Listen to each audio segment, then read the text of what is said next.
これ出てきてるかな。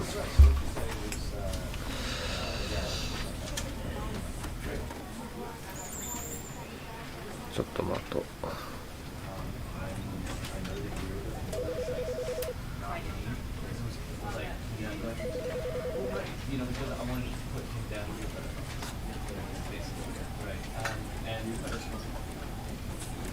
ツイートをしないといけない。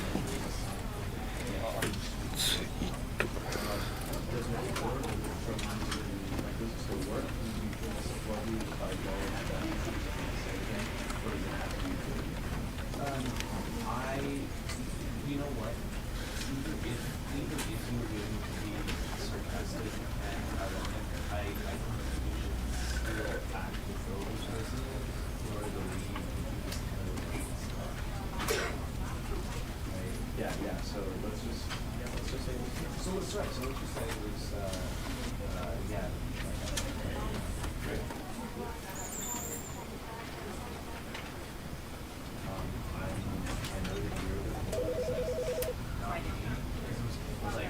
はいはいはい。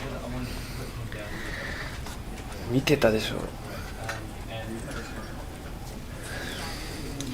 これちょっと日本語なってるかな。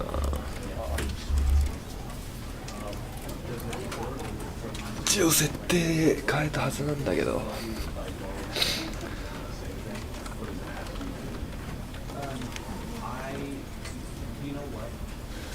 どうしよう。しりとりでもしてる。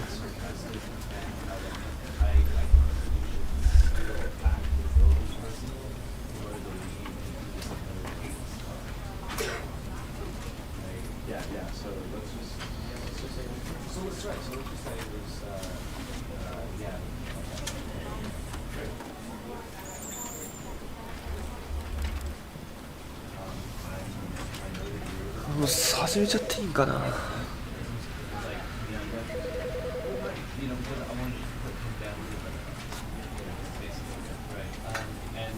お、サイコさんだ。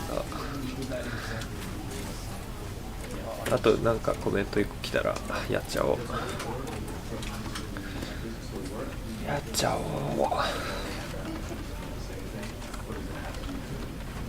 何にもわかんないんだよな。普通になんかパッと見怖いんだけど、ホラーじゃないらしいから。私が来た。よしやろう。マウスなのかな。スタート。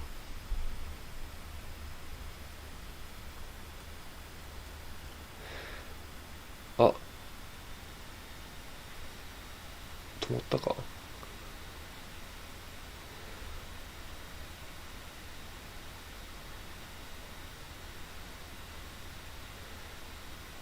お、いってる。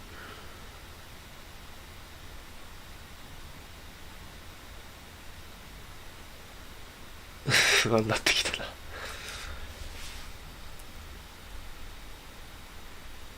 This is the story of a man お、 named ちゃんと Stanley. 日本語になってる。スタンリーという男の物語です。Stanley worked for a company in a big building Stanley. where he Ah. was employee number これじゃ 427. ホラーじゃないよ。 Employee number 427's job was simple. He sat at his キーボー desk ドの in ボタンを room 押すということだっけ。 427 and he pushed buttons on the keyboard. Orders came to him through a monitor at his desk, telling him what buttons to push, how long to push them. これ俺やるのもしかして。 This is what employee 427 did every day of every month of こ every の部屋はなんだ。 And また although others might have considered it soul-rending, Stanley relished every moment that the orders came in, as though he had been made exactly for this 数字で呼ばれちゃって。うわぁ、 Stanley was happy. 幸せなんだ。And then one day, something very peculiar happened. Something that would forever change Stanley. Something he would never quite forget. He had been at his desk for nearly an hour when he realized that not one single order had arrived on the monitor for him to follow. No one had showed up to give him instructions, call a meeting, or even say hi. Never in all his years at the company had this happened. This complete isolation. Something was very clearly wrong. Shocked, frozen solid, Stanley found himself unable to move for the longest time. But as he came to his wits and regained his senses, he got up from his desk and stepped out of his office.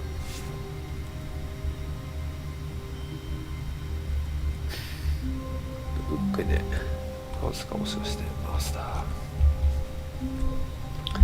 ずっとマイクを動かしますよ。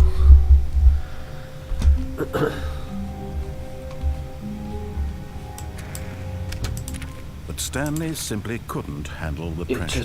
What if he had to make a decision? What if a crucial outcome fell under his responsibility? He had never been trained for that. No. This couldn't go any way except badly. The thing to do now, Stanley thought to himself, is to wait. Nothing will hurt me. Nothing will break me. In here I can be happy forever. I will be happy.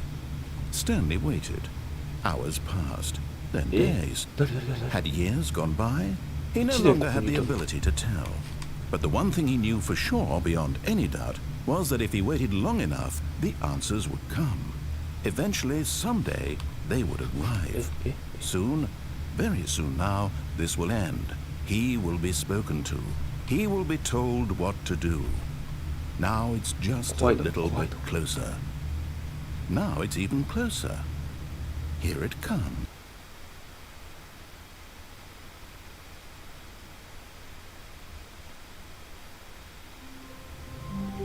Oh, ロープのね。なんで閉めたの今か。で、前に進むの。ああ、この辺か。W A S D。はいはい。これ謎解き系か。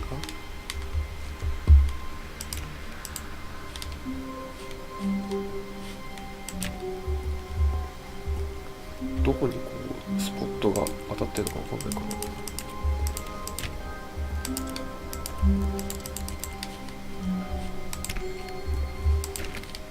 All of his co-workers were gone.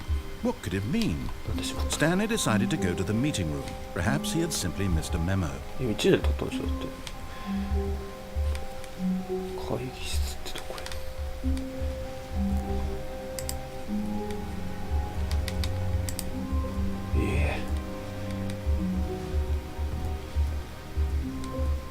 これ取れないのこの紙は。No matter how hard Stanley looked, he couldn't find a trace of his co-workers.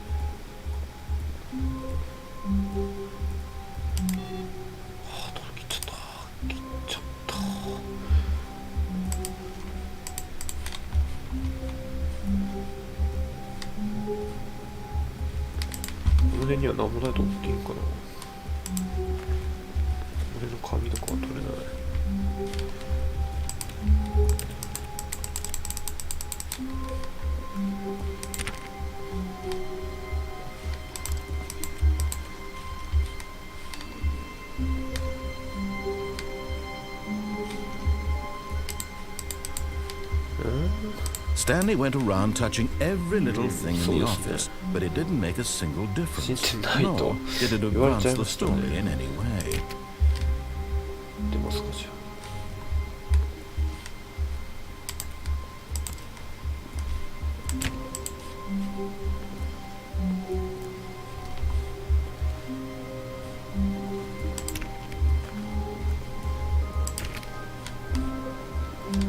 ちょくちょくついてる PC があるんだ。ここ消していいのか。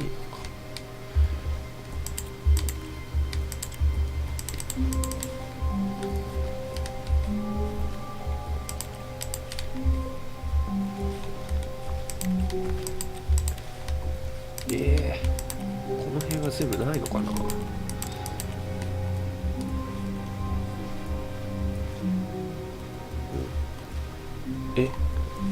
俺乗ってる。人いないとめっちゃテンション上がるやつね。はいはいはい。あ、ここは打ち込めるな。てかキーボードが取れてる気がする。なん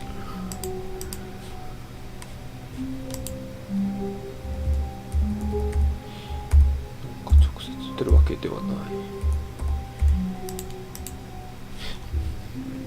まあ置いとこう。切っちゃってっけどいいのか。俺さっきからクリックでそれしかできないんだけど。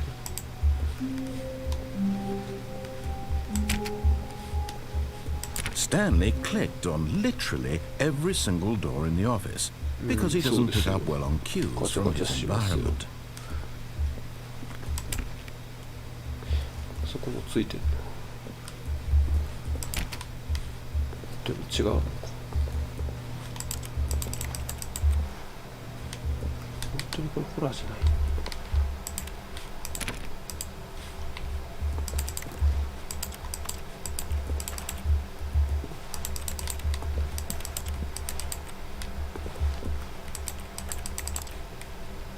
俺カチカチいってんのこれ。なんだ。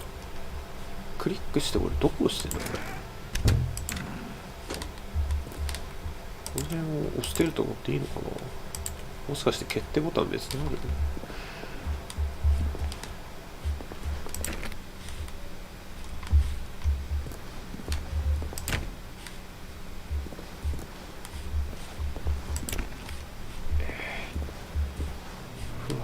不安だ。これ絶対ボス出てくるでしょ。When Stanley came to a set of 2 open doors, he entered the door on his left.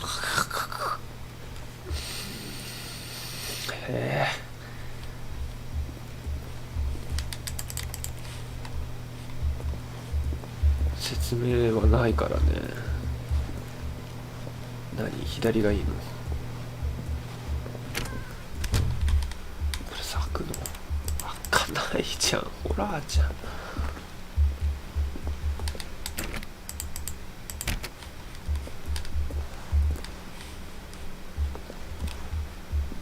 徐々に数字が小さくなってる。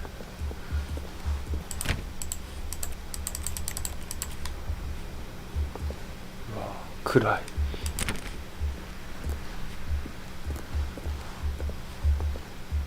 Yet there was not a single person here either.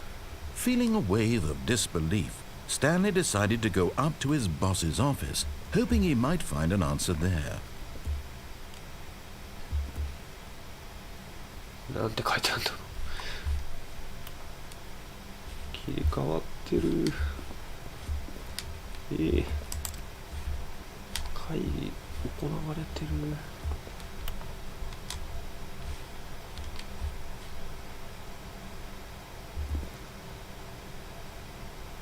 あなたはみんなのために的なことか。いや、これなんか重要なこと言ってそうだけど、すいません、ちょっと英語が読めないので逃げます。今しまったし。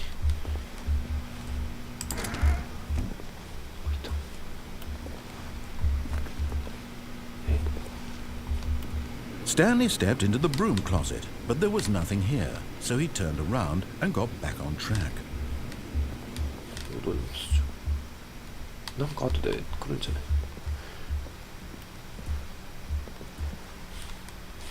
？Coming to a staircase, Stanley walked upstairs to his boss's office.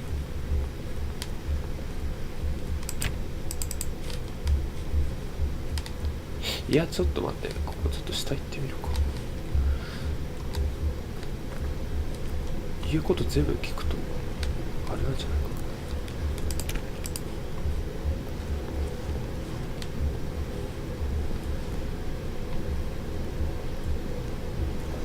怖っ。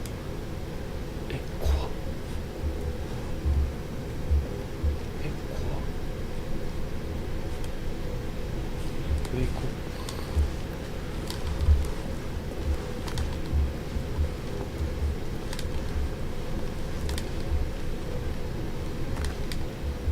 結局こう。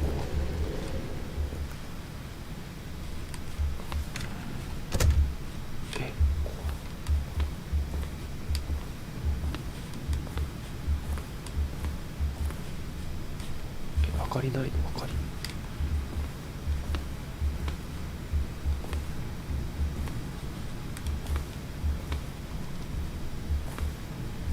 Stepping into his manager's office, Stanley was once again stunned to discover not an indication of any human life. Shocked, unraveled, Stanley wondered in disbelief who orchestrated this, what dark secret was being held from him. What he could not have known was that the keypad behind the boss's desk guarded the terrible truth that his boss had been keeping from him, and so the boss had assigned it an extra secret PIN number, 2845. But of course, Stanley couldn't possibly have known this. 俺にはわかるんだけどそれ。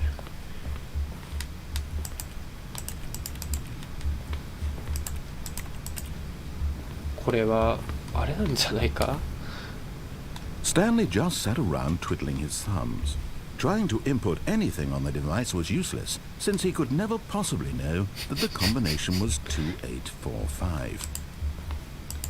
俺がスタンリーになってるんじゃないかこれ。そういうことなんじゃないの？言う通りに置いてっていいのか。2845. 怖っ。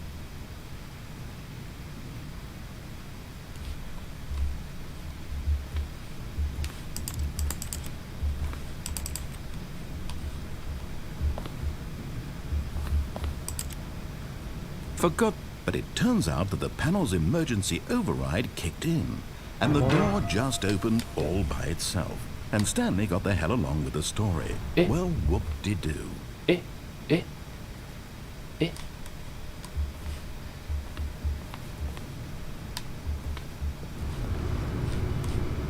お前とか言われたし。これ何？重火器？怖っ。気づいたわね。そういうことなのか。でうわー、これじゃあ下行ってたらどうなってたんだ。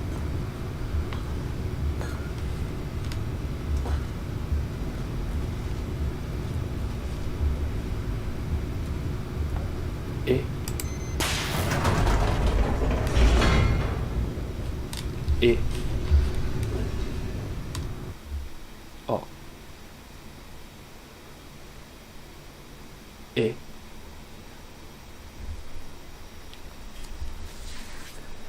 うわー、これどっからあれできたんだろう。 Deeper into the building, Stanley realized he felt a bit peculiar.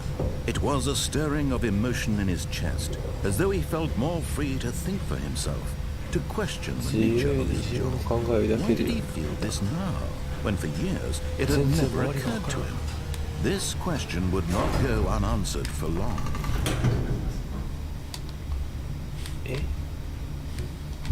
どっち？こっち？見えないんですが、真っ暗じゃん。どうなったの？どこ映ってる？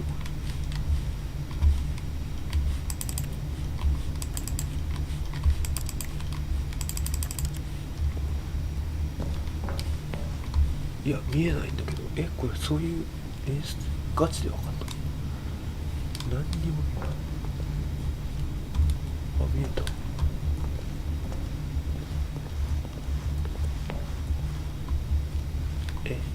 見えない。見えない。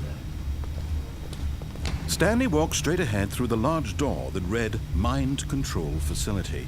いや見えないですけど。これか。マインドコントロールファシリティってなんだ。ファクトリーじゃねえ。行かないでみよう。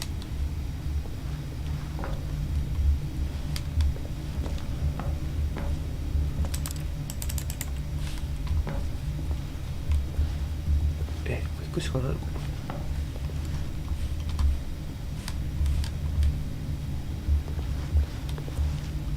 めっちゃビビってる。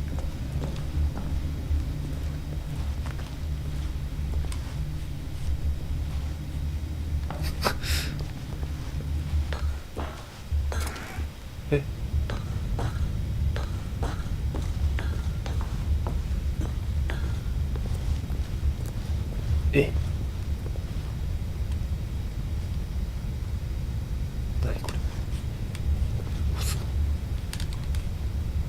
もう押すしかねえか。いやまだわかんないか。押すしかねえか。 The lights rose on an enormous room packed with television screens. What horrible secret did this place hold? Stanley thought to himself. Did he have the strength to find out?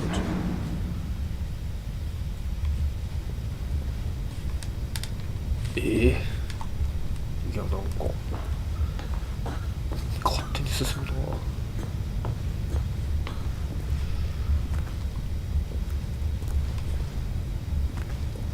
ここから謎解きなの？いやそういうわけでもないんだ。 Now the monitors jumped to life, their true nature revealed. Each bore the number of an employee in the building, Stanley's co-workers. The lives of so many individuals reduced to images on a screen, and Stanley, one of them, eternally monitored in this place where freedom meant nothing. やっぱりホラーじゃないか。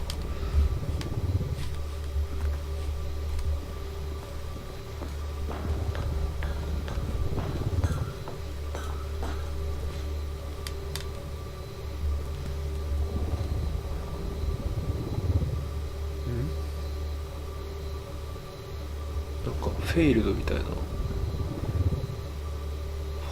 ァイヤーなんだあの赤字は。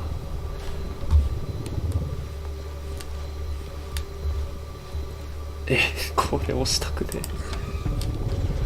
This mind control facility, it was too horrible to believe. It couldn't be true.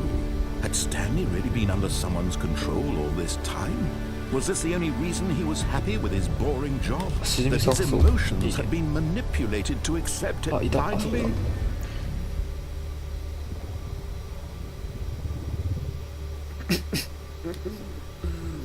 なんとも言えない机の角かな。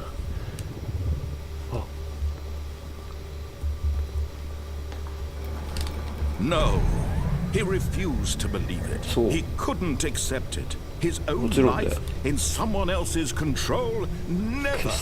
It was unthinkable, wasn't it? Was it even possible?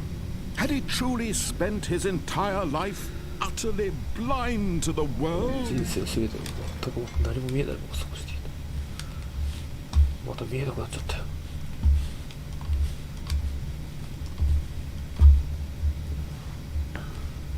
But here was the proof, the heart of the operation.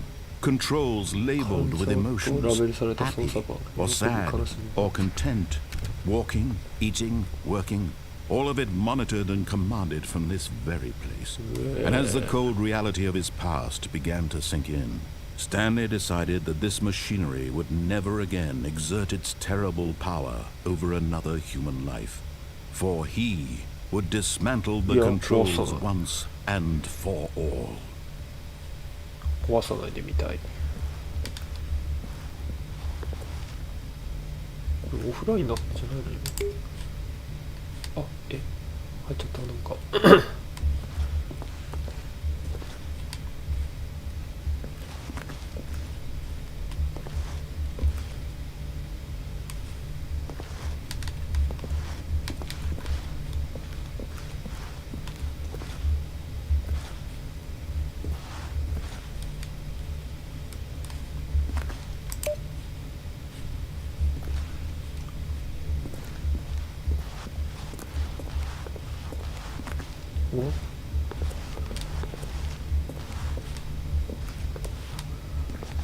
何この数字は。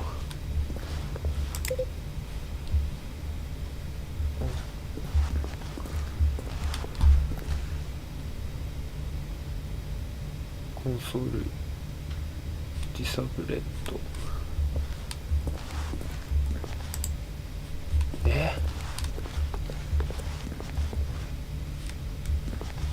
どうしろと。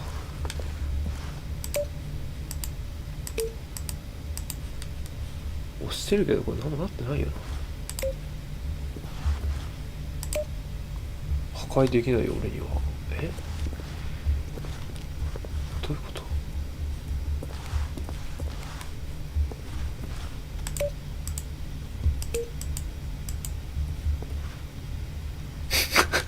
あ、もうさない方がいいかな。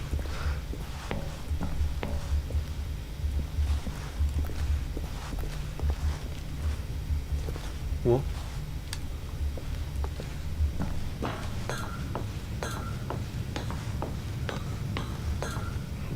すごいな。And when at last he found the source of the room's power, he knew it was his duty, his obligation, to put an end to this horrible place and to everything it stood for. でもこれオフにしたらどうなんの？オンにしたら俺ら戻るだけじゃないのか。分かんなくなっちゃった。分かんなくなっちゃったよ。Oh, Stanley, you didn't just activate the controls, did you? After they kept you enslaved all these years, you go and you try to take control of the machine for yourself. Is that what you wanted? Control? Oh, Stanley, I applaud your effort, I really do. But you need to understand, there's only so much that machine can do. You were supposed to let it go. Turn the controls off and leave. If you want to throw my story off track, you're going to have to do much better than that. I'm afraid you don't have nearly the power you think you do. For example, and I believe you'll find this pertinent, Stanley suddenly realized he had just initiated the network's emergency detonation system. In the event that this machine is activated without proper DNA identification, nuclear detonators are set to explode, eliminating the entire complex. How long until detonation then? Let's say 2 minutes. Ah, now this is making things a little more fun, isn't it, Stanley? It's your time to shine. You are the star. It's your story now. Shape it to your heart's desires. Oh, this is much better than what I had in mind. What a shame we have so little time left to enjoy it. Mere moments until the bomb goes off. But what precious moments each one of them is. More time to talk about you, about me, where we're going, what all this means. I barely know where to start. What's that? You'd like to know where your co-workers are? A moment of solace before you're obliterated? All right, I'm in a good mood. You're gonna die anyway. I'll tell you exactly what happened. I erased them. I turned off the machine. I set you free. Of course, that was merely in this instance of the story. Sometimes when I tell it, I simply let you sit there in your office forever, pushing buttons endlessly and then dying alone. Other times, I let the office sink into the ground, swallowing everyone inside, or I let it burn to a crisp. I have to say this, though, this version of events has been rather amusing. Watching you try to make sense of everything and take back the control wrested away from you, it's quite rich. I almost hate to see it go. But I'm sure whatever I come up with on the next go-around will be even better. My goodness, only 34 seconds left. But I'm enjoying this so much. You know what? To hell with it. I'm going to put some extra time on the clock. Why not? These are precious additional seconds, Stanley. Time doesn't grow on trees. What's the matter, Stanley? Is it that you have no idea where you're going or what you're supposed to be doing right now? Or did you just assume when you saw that timer that something in this room was capable of turning it off? I mean, look at you. Running from button to button, screen to screen, clicking on every little thing in this room. These numbered buttons, no, these colored ones. Or maybe this big red button, or this door. Everything, anything, something here will save me. Why would you think that, Stanley? That this video game can be beaten? Won, sold? Do you have any idea what your purpose in this place is? Stanley, you're in for quite a disappointment. But here's a spoiler for you. That timer isn't a catalyst to keep the action moving along. It's just seconds ticking away to you. You're only still playing instead of watching a cutscene because I want to watch you for every moment that you're powerless. To see you made. This is not a challenge. It's a tragedy. You wanted to control this world, that's fine. I'm going to destroy it first, so you can't. Take a look at the clock, Stanley. That's 30 seconds you have left to struggle. 30 seconds until a big boom and then nothing. No ending here, just you being blown to pieces. Will you cling desperately to your frail life, or will you let it go peacefully? Another choice. Make it count. Or it's all the same. All a part of the joke. And believe me, I will be laughing at every second of your inevitable life from the moment we fade in until the moment I say happily ever after.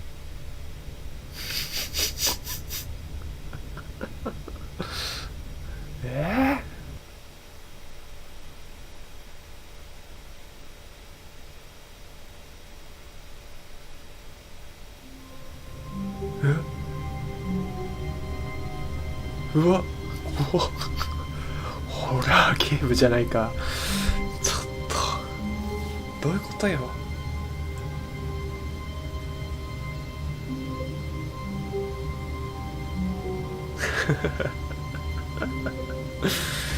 やられた。うわ、何これ、どういうこと。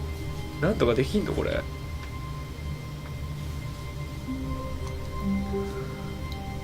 ちょっと待って、コメントを見たい。コメントの方にありましたい。ちょっと F10 でいいんだっけ。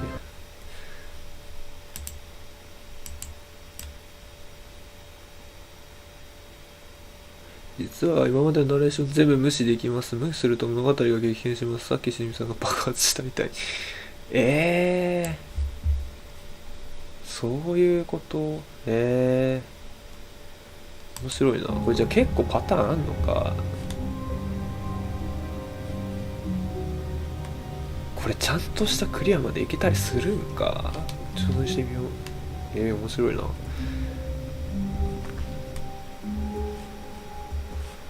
まあ、パターンがあるってことよね、さすがに。All of his co-workers were gone. What could it mean? Stanley decided to go to the meeting room. Perhaps he had simply missed a memo. この辺もでも無視できないのかな。 No matter how hard Stanley looked, he couldn't find a trace of his co-workers. 見つけられるってこと？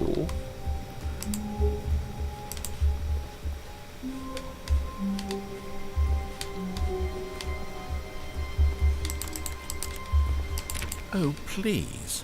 Are you really just doing this for the achievement? Click a door 5 times. Is that all that you think an achievement is worth? No, no. I can't just give these merits away for such little effort. A measly 5 clicks. Now suppose you were to click the door 20 times. I would say that's the kind of effort that warrants recognition. I have to say, I'm still not feeling the satisfaction of witnessing true effort for a noble cause. Perhaps 50 clicks will do it. Yes, almost certainly 50 clicks.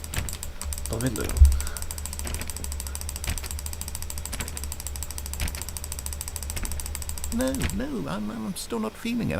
I want this achievement to have meant something. It has to be a true reward for valiant effort. I want to see some hustle, Stanley. I want to see commitment, a willingness to go all the way, no matter what the cost. Why don't you go put 20 clicks into door number 417? ここで言うこと聞くのは違うんじゃないか。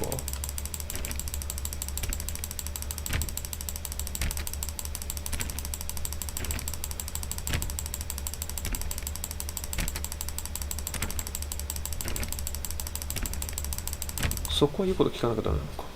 417っつってた。逆にこっち行ってみる。すげえ、これどんだけパターンあるんだろう。ちょっとびっくりだな。417。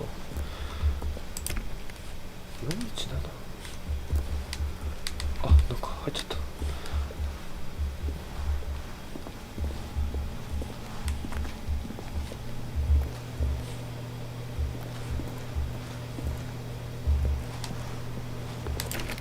も開かないのか。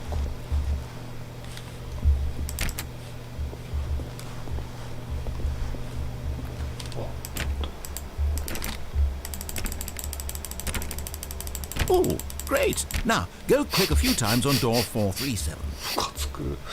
437ってどこだよ。戻るこれ。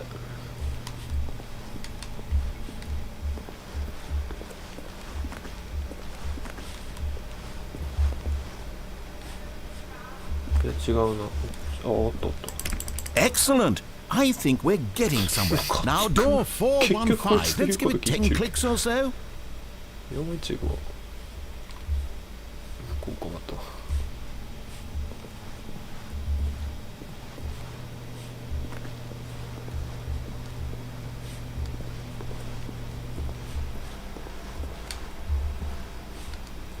これ閉まるんじゃね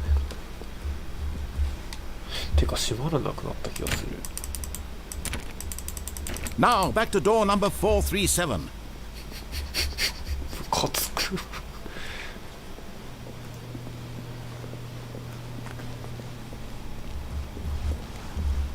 Let's see. How about you click on, well, I don't know, the copy machine? All right, back to room 417. I'm really feeling it now. I think we're getting somewhere.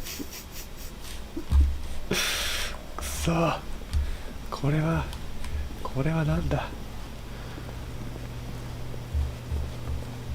Okay, now go climb on employee 419's desk.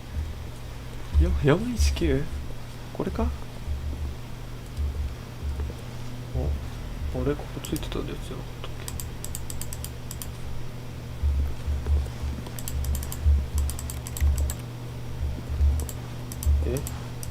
け。419でしょ。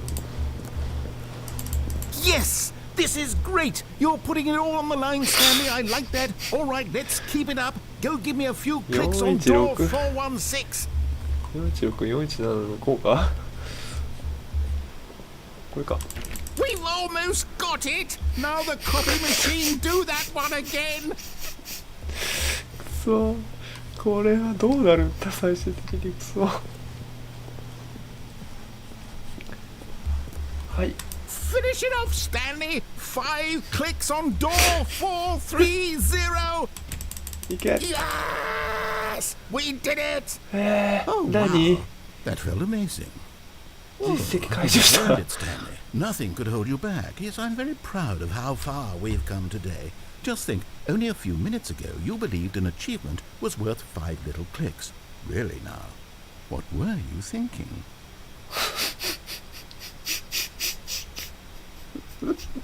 終わり。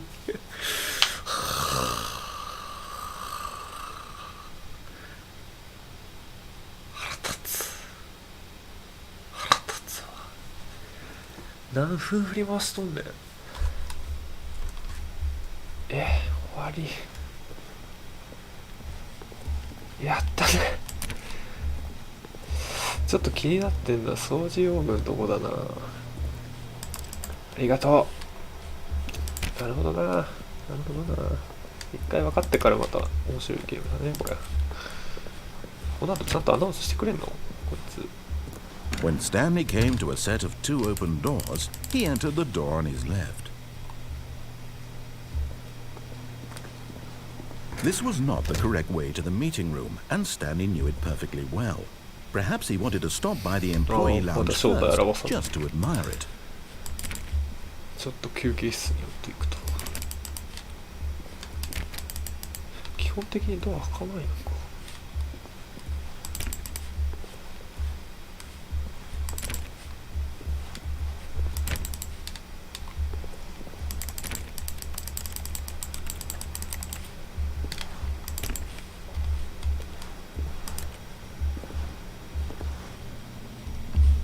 閉まるだろうね。Yes, truly a room worth admiring. It had really been worth the detour after all, just to spend a few moments here in this immaculate, beautifully constructed room. そうね。 Stanley simply stood here, drinking it all in. いや、それ言われるとじゃあ行こうとする。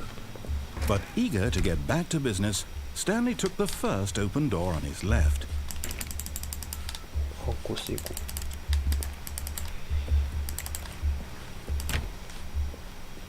でもこのゲームはちゃんとしたクリアみたいなのあんのかな。ここに入れっつってんのか。こ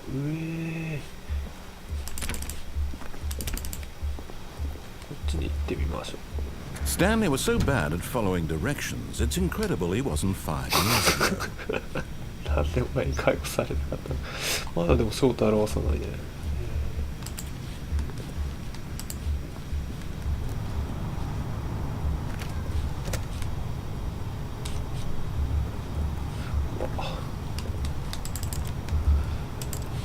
なんやかんや全貌が見えてないからな。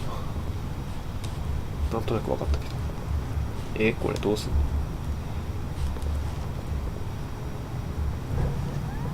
Look, Stanley, I think perhaps we've gotten off on the wrong foot here. I'm not your enemy, really, I'm not. I realize that investing your trust in someone else can be difficult, but the fact is that the story has been about nothing but you all this time. There's someone you've been neglecting, Stanley. Someone you've forgotten about. Please, stop trying to make every decision by yourself. Now, I'm not asking for me, I'm asking for her. This is it, Stanley. Your chance to redeem yourself. To put your work aside. To let her back into your life. She's been waiting.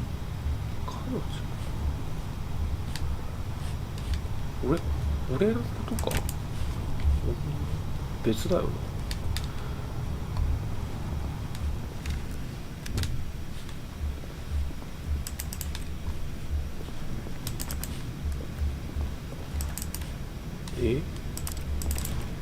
結局これいろいろ漁る意味はないのか。まだ暗いわ。That's her, Stanley. You need to be the one to do this, to reach out to her. If you can truly place your faith in another, then pick up the phone. 取るか。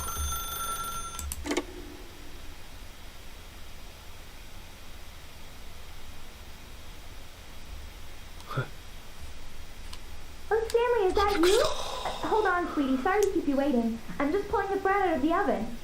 All right. Okay, there we go. All right, now, I want you to come in and tell me all about your day. Gotcha. Oh, come on. Did you actually think you had a loving wife who'd want to commit their life to you? I'm trying to make a point here, Stanley. I'm trying to get you to see something. Come inside. Let me show you what's really going on here. Sorry, but you're in my story now.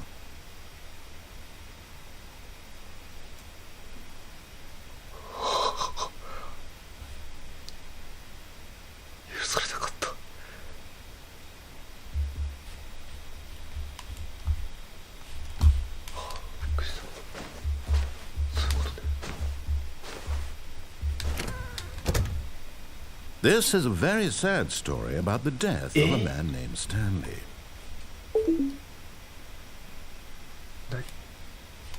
なんて Good morning. Why on your keyboard? Why 押せっつってる？はい。 Stanley is quite a boring fellow. He has a job that demands nothing of him, and every button that he pushes is a reminder of the inconsequential nature of his existence. ビビるだって言われてもね。 Look at him there, pushing buttons, doing exactly what he's told to do. Now he's pushing a button. Now he's eating lunch. Now he's going home. Now he's coming back to work. One might even feel sorry for him, except that he's chosen this life. 自分で選択したの。 But in his mind, in his mind he can go on fantastic adventures. From behind his desk, Stanley dreamed of wild expeditions into the unknown, fantastic discoveries of new lands. It was wonderful. And each day that he returned to work was a reminder that none of it would ever happen to him.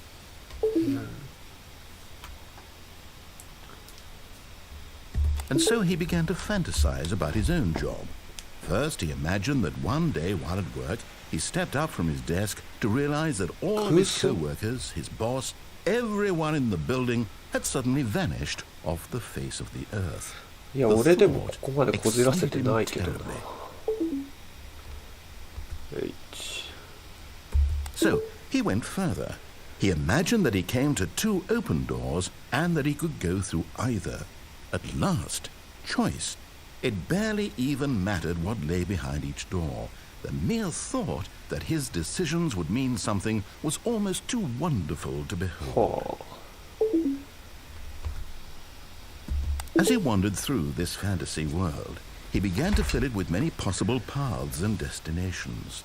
Down one path lay an enormous round room with monitors and mind controls. And down another was a yellow line that weaved in many directions. And down another was a game with a baby. And he called it the Stanley Parable.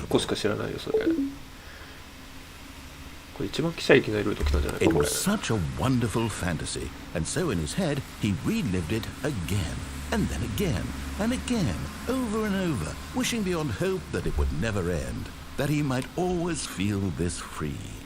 Surely there's an answer down some new path, mustn't there be? Perhaps if he played just one more time. But there is no answer. How could there possibly be? In reality, all he's doing is pushing the same buttons he always has. Nothing has changed. The longer he spends here, the more invested he gets, the more he forgets which life is the real one. And I'm trying to tell him this, that in this world he can never be anything but an observer, that as long as he remains here, he's slowly killing himself. He won't stop. Here, watch this. Stanley, the next time the screen asks you to push a button, do not do it. 押さないで見るじゃん。押さないとどうなんだ。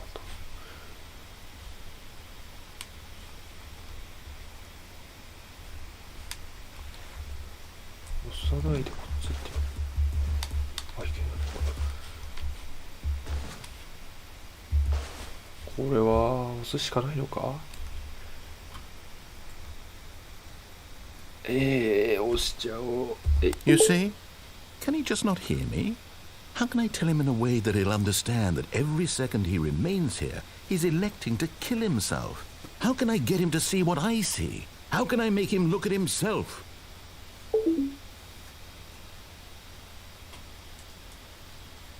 これないってことか。質問にどうのみたいなことよね、これだ。I suppose I can't, not in the way I want him to. But I don't make the rules. I simply play to my intended purpose, the same as Stanley. We're not so different, I suppose. I'll try once more to convey all this to him. I'm compelled to. I must. Perhaps, well, maybe this time he'll see. Maybe this time.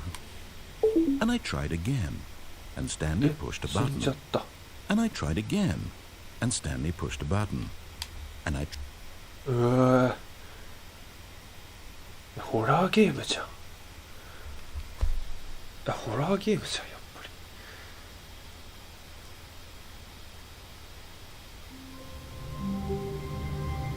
戻ってきたし。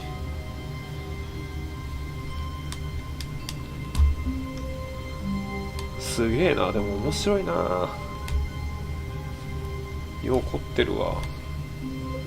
これ実際クリアってあんのか。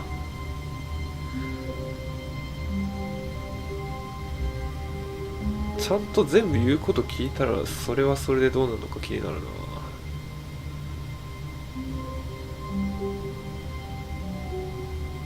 ちょっとそっち行ってみよう。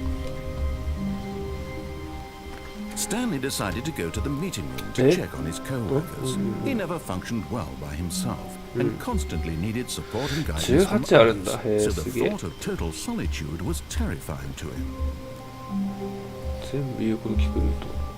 4になんか暗証番号も入れなかったしな。When Stanley came to a set of 2 open doors, he entered the door on his left.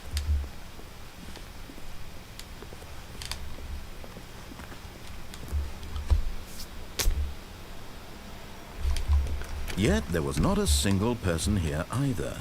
Feeling a wave of disbelief, Stanley decided to go up to his boss's office, hoping he might find an answer there. ここ超気になる。いやーでもちょっと多分一番気になるのは Coming to a staircase, Stanley walked upstairs to his boss's office. 見て、おバス。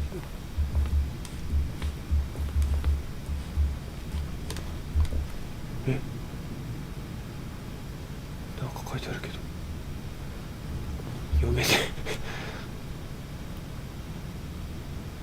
ーニングフォースリーピング、朝は眠い。わかる。オフコース。何クソわかんねえ。多分朝眠いってこと言ってんだんだ。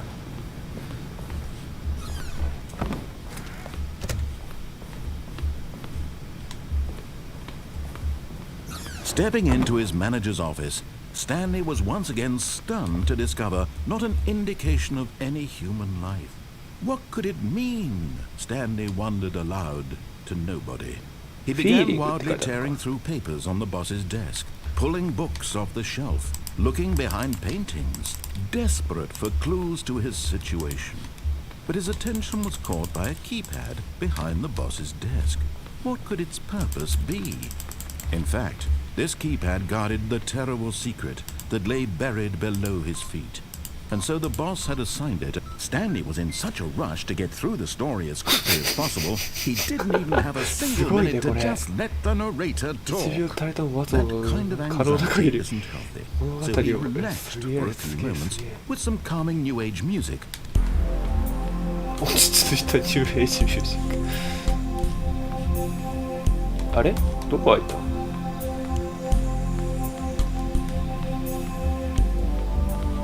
？Feeling soothed and rejuvenated, Stanley calmly walked forward into the open passageway. そんなことされるね。あ、腹立つな。ここら辺は同じか。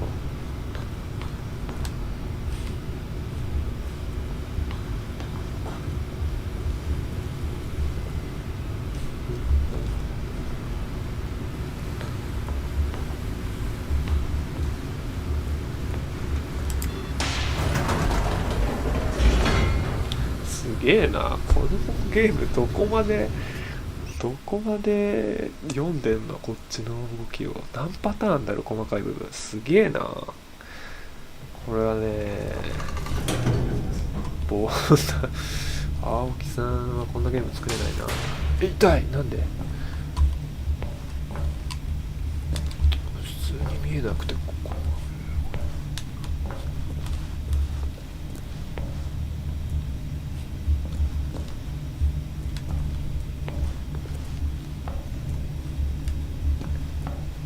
Stanley walked straight ahead through the large door that read Mind Control Facility.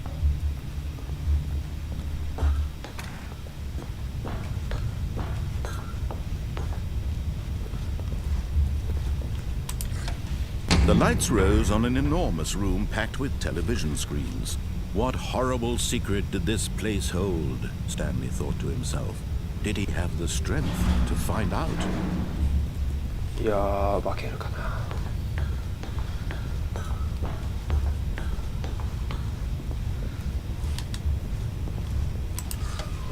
Now the monitors jumped to life, their true nature revealed. Each bore the number of an employee in the building, Stanley's co-workers, the lives of so many individuals reduced to images on a screen, and Stanley, one of them, eternally monitored in this place where freedom meant nothing.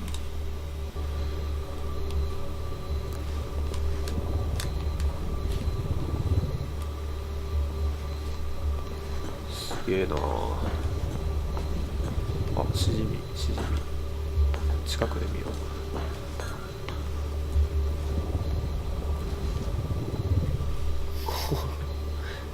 う。まあ結局俺も操る人形だったとは。ちょっと待って、コメントが見切れて見えない。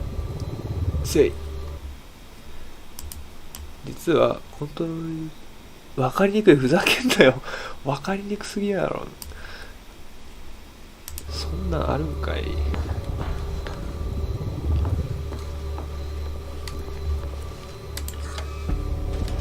This mind control facility, it was too horrible to believe. It couldn't be true.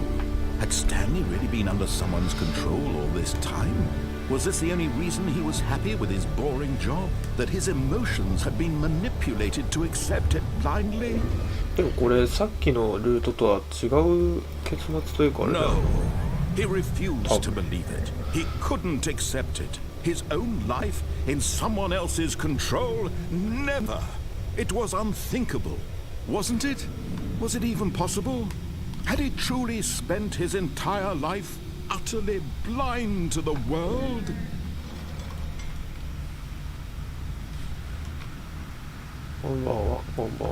But here was the proof.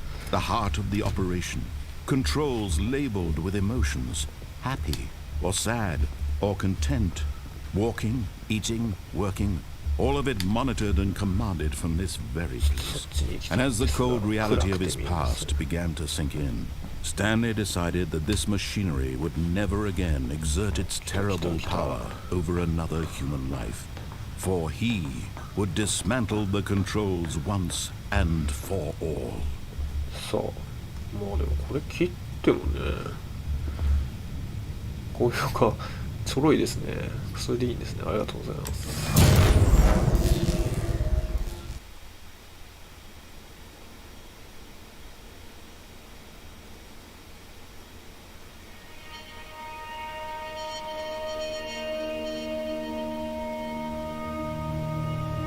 Blackness and a rising chill of uncertainty. Was it over? やったか。Yes. やった。 He had won. He had defeated the machine, unshackled himself from someone else's command. Freedom was mere moments away. And yet, even as the immense door slowly opened, Stanley reflected on how many puzzles still lay unsolved. Where had his co-workers gone? How had he been freed from the machine's grasp? What other mysteries did this strange building hold? But as sunlight streamed into the chamber, he realized none of this mattered to him, for it was not knowledge or even power that he had been seeking, but happiness. Perhaps his goal had not been to understand, but to let go. No longer would anyone tell him where to go, what to do, or how to feel. Whatever life he lives, it will be his. And that was all he needed to know. It was perhaps the only thing worth knowing. Stanley stepped through the open door.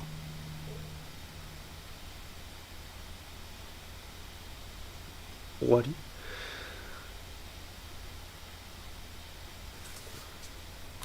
あ、えん？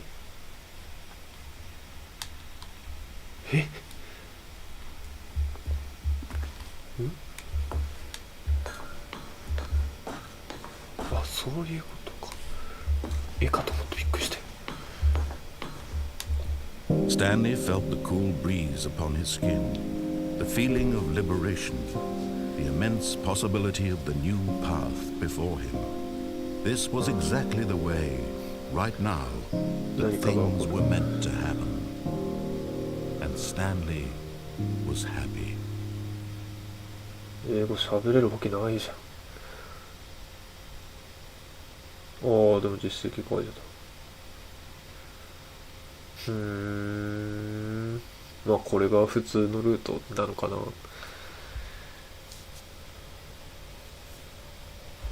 いやでもこれだけやってたら絶対わかんないだろうな、逆に。うわ、これいろいろやりたいな。気になるね。面白いな。もうでもここに帰ってくるの嫌だな。ここで放置してても話進まないの。ちなみに閉めたさ、あれだよな、演出あったけどな。まあ正規、そうね。ゲーム上は一番都合のいい終わり方。But Stanley simply couldn't handle the pressure. What if he had to make こ a れも特殊演出 decision? だっ What た if a のか。 crucial outcome fell under his responsibility? He had never been trained for that. No. This couldn't go anywhere except ブルーライ badly. ン、青線 The。thing to do now, Stanley thought to himself, is to wait. Nothing will hurt me. Nothing will break me. In here I can be happy forever. I will be happy. Stanley waited. Hours passed, then days. なんか Had 説 years 明文に gone 書いてあるか by? な。 He no longer had the ability to tell. But the one thing he knew for sure, beyond any doubt, これもエン was ディ that ン if グ he なのか。 waited long enough, 一つ the の。 answers would come. Eventually, someday, they would arrive. もしか Soon, して。 very soon now, this will end. He will be spoken to. He will be told what to do. Now it's just a little bit closer. Now it's even closer. Here it comes. あ、でもそうだ、ここで一回。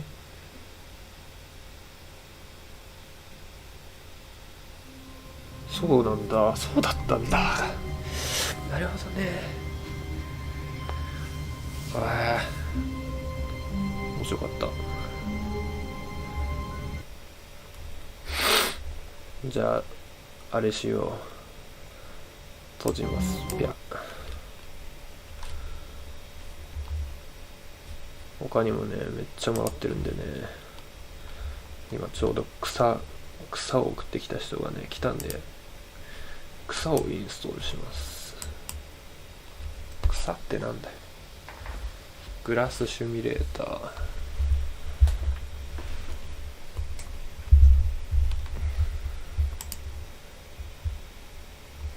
もう多分俺はウィキを見ちゃうな。わ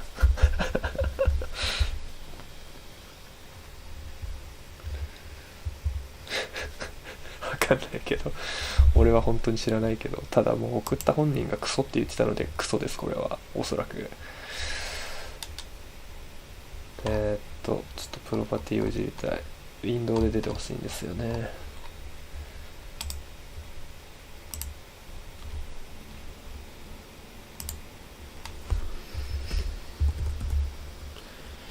ウィンドウズだっけ。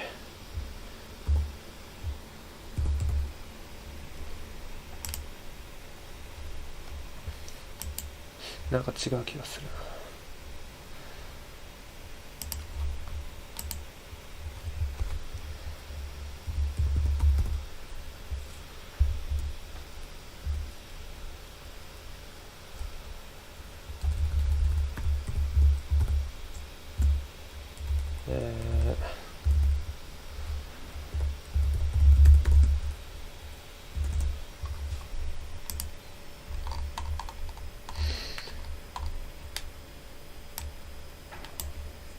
よいしょ。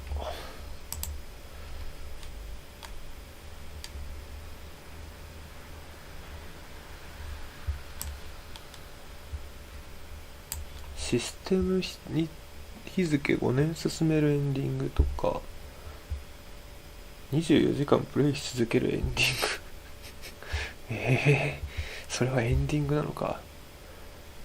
面白いな。なんかね、なんか画像出すか。多分ね、これ今ピャってこれ大丈夫かな。ピャって画像出ると思うんだけど、これ切り替えてエッチなあれが出てきたらどうしよう。ピャ、あ、よかった。モンさんからいただいたね、フジロー。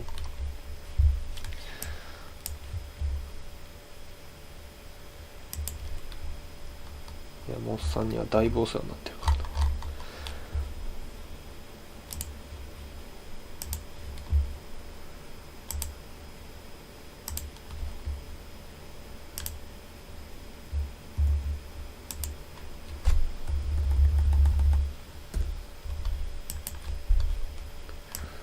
これでウィンドウで開くか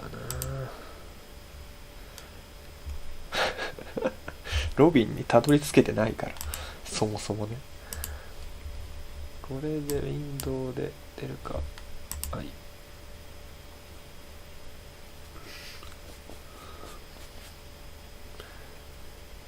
てかそう、これは日本語あんのか。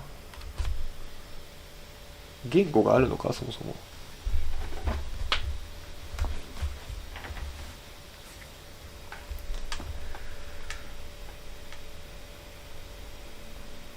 あ、スクリーン選択できるんだ。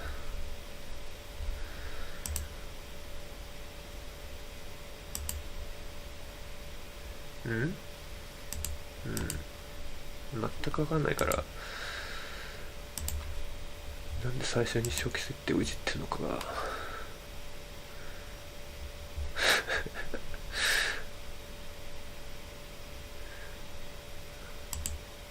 失踪してないからな。プーやるからな、ちゃんと。ただあまりにも需要がないだけでやってないだけでね。20分台頭おかしい。これでプレイをする。あ、いけるかな。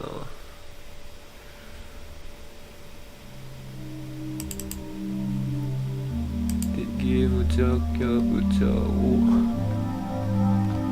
草に変えたいが草違う。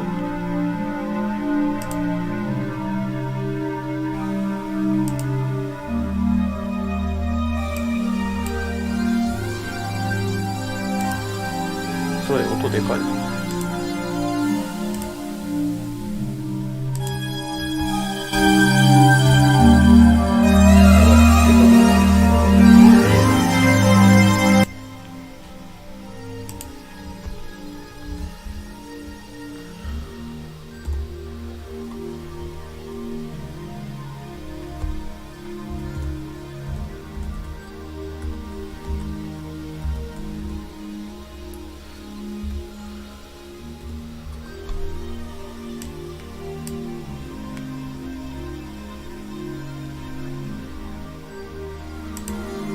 これでまあいいかな。め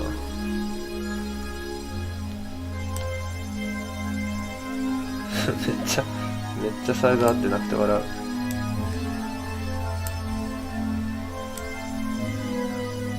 ちょっと待って、なんでこんな、これ合ってんのこれ。左上のこれ合ってんのか。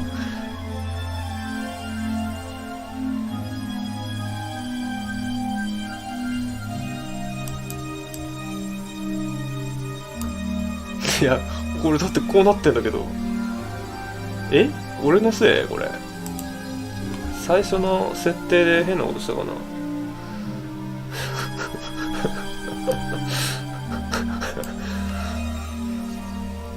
シミュレーターだけになってるけど。あれ？一回閉じるか。え、そういうゲームなの？違う？それ単純に俺のです。もうちょい音減らそ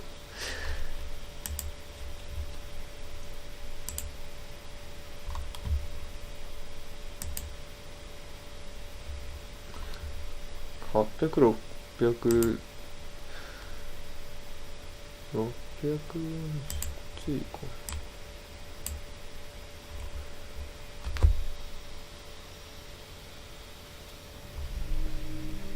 どんどんちっちゃくなるじゃん。どんどんちっちゃくなるじゃん。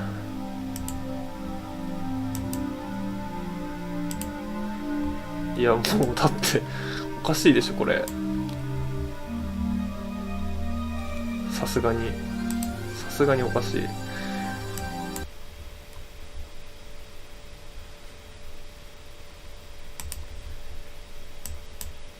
普通ウィンドウサイズ聞いてんのにそれに合わせらんないの謎じゃない？どういうことよ。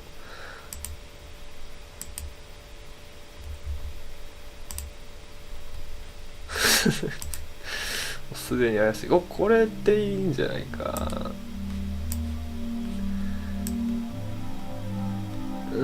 ちょっと見切れてるが。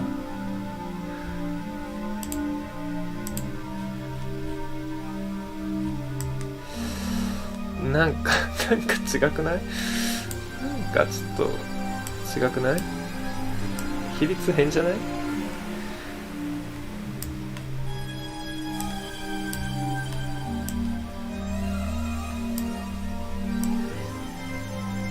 もうこれでいいか。なんかコメントとの見切れ方が気持ち悪いな。こんばんはしねみさん。やってます。やります。グラスシミュレーター。何ゲーか分かりません。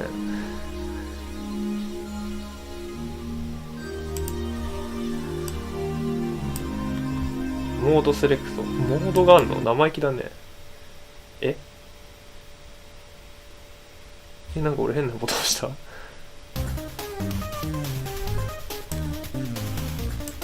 なんか無駄に音かっけえな。無駄にとか言っちゃったよ。どれがいいの？クラシック。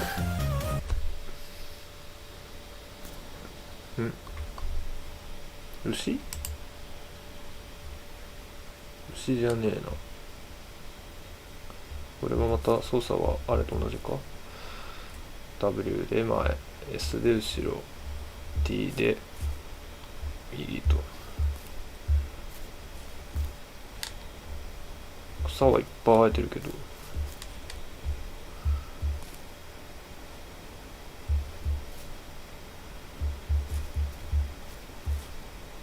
牛の動きキモ。そのクリピクって何？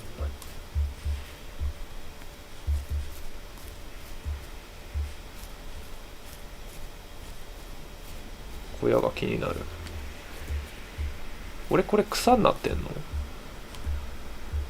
入れねえけど、なぜ？あ、入れた。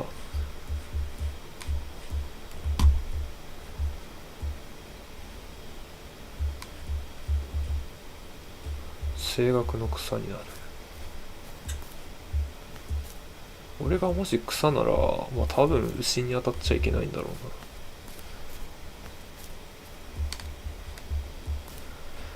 それとも牛に食べられる草の気持ちを味わうゲームだったりするこれ。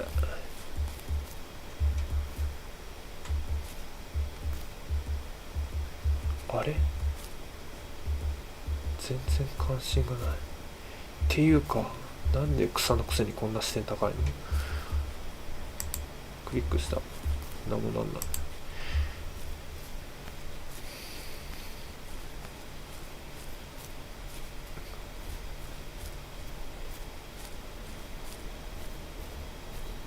読めませんね。でも二足歩行の音がするから人間なんじゃないか俺は。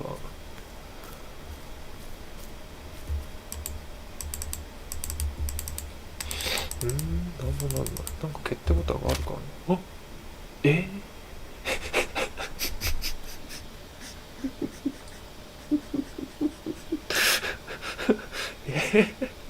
何これ、何これ、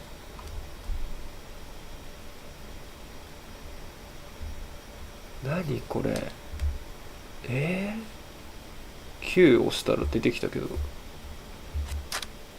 ガトリングじゃん、ピストルじゃん、わかんなくなっちゃった、わかんなくなっちゃったよ。やれとこれ。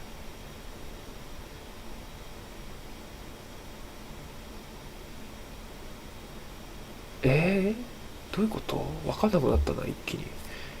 キーを売るとか。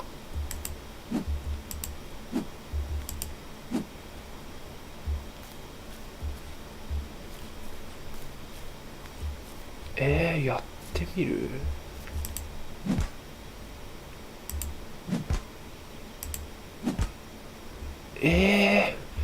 無傷なんだけど。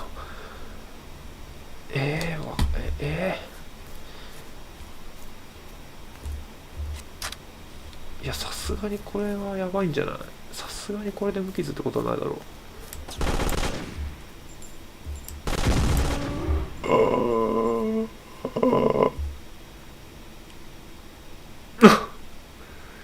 やっちまった。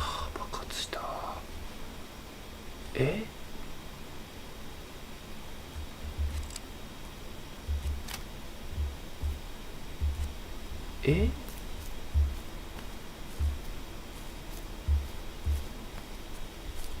何これ。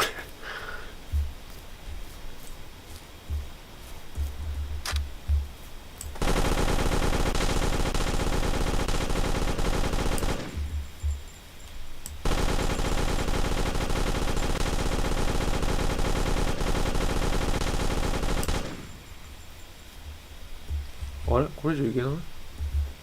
おいおい、生意気にも見えない壁があるぞ。なんで？マジかよ。何これ。爆発は派手だったけ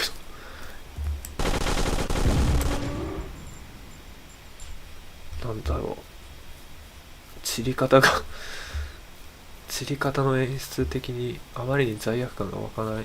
というか、なんだこれは。何したらいいんだこれは。きはなんだ。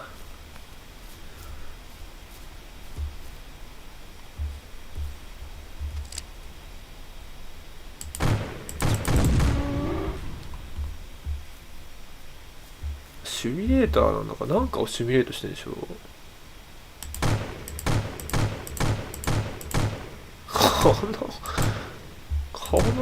この雑な動きある。こんなピャオンなんて上に向くか普通。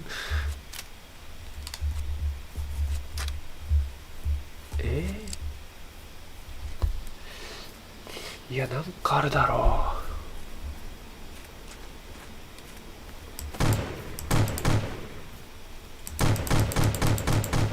う。もしかして俺が選んだモードが悪かった？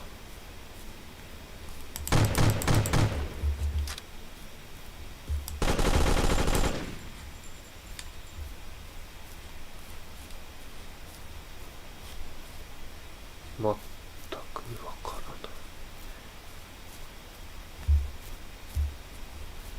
らない。マインクラフト的な。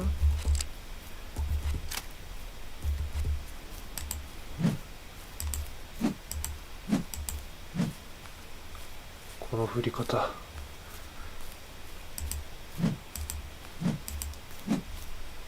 ちょっと3時間ぐらい前に苦しめられたルドウィークを思い出す。何これ。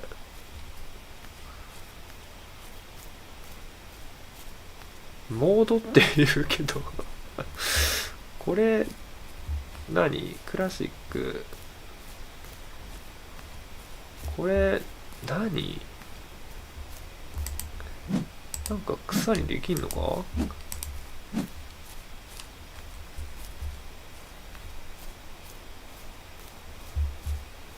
なんか木の立て方すげえ雑になってきてる。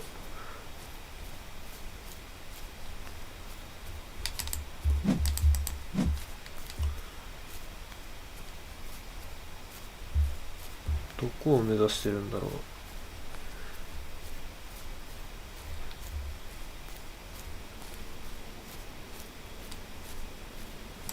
う。もしかしてオンラインゲームだったりするんじゃないの？メニュー的なのはないのか。どうやっているかや。なんかした今。何これ。何この動き屈伸みたいな動きする。あ、C 押しっぱで副前進してる。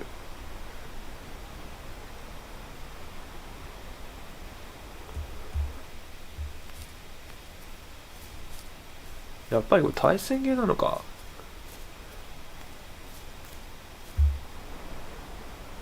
これだいぶ見えないでしょ。やったことないんかい。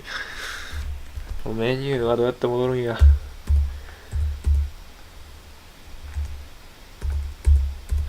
手当たり次第に押してるけど。あ、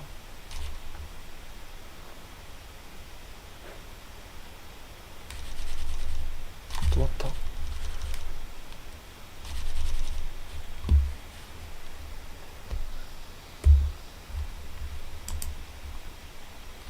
止まった。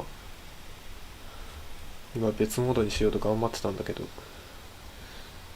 止まりよった。こいつ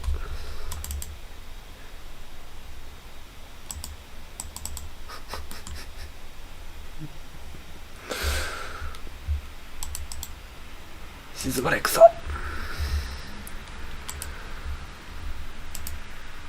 じゃあ対戦モードやろう。それやってからクソかどうか判断するわ。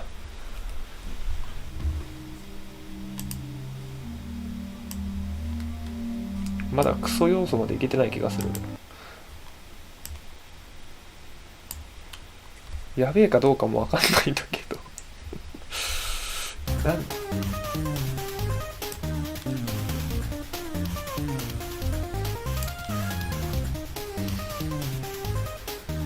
ダブステップって何？オンラインがある。オンライン行ってみよう。ノールーム、これはあれか、プレイヤー誰かいるいねえよ、やんねえよ、やんねえよ。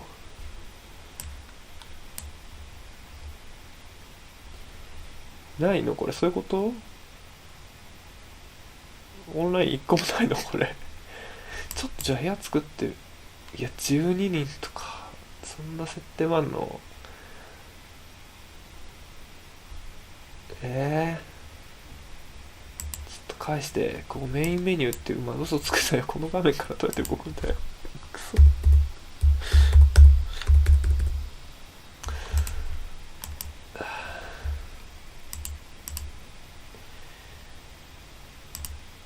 草はクソでしたということで終わりにします。まだいろいろゲーム来てるんでね、何にしようかな。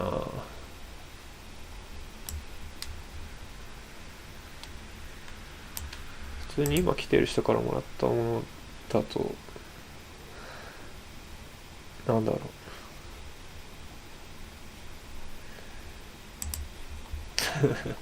サイコさんがまだいたらツボになってしまうがやだよ、この流れでツボ。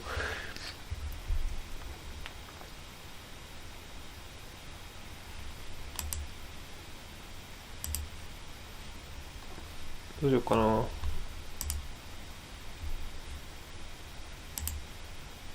画像出しておこう。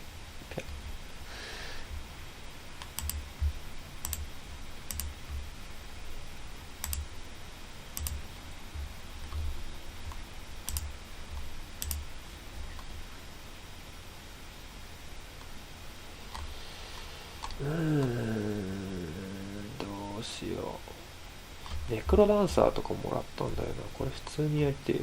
これはもう一人でやろうかな。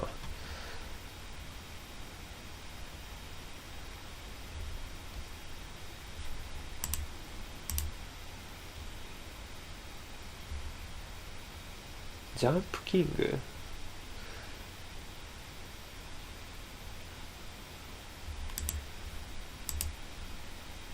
っていうクソゲークソゲーがあるのかな。クソゲーってもう断定しちゃってるけど、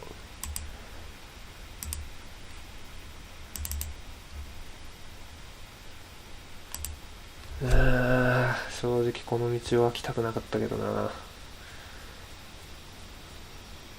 一回やっちゃうともうだってなんか中途半端にさやるとツボを投げ出した男みたいになるじゃん。なるじゃん。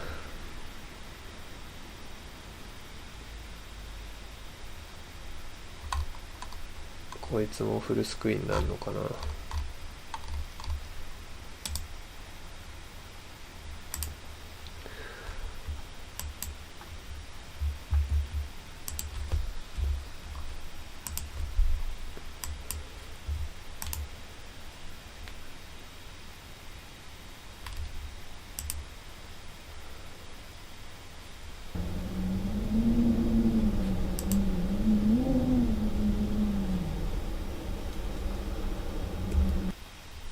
こいつ俺の設定を無視してフルスクリーンになりよった。これもしかしてあれか、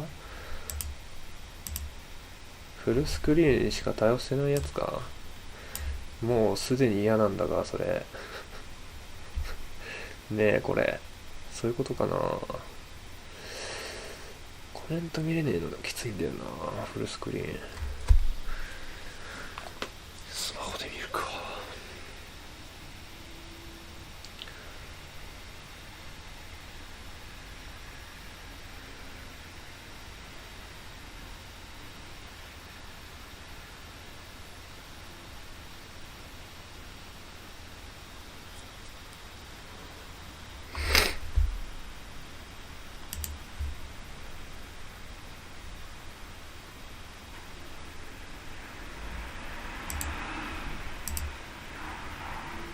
ゲームキャプチャー、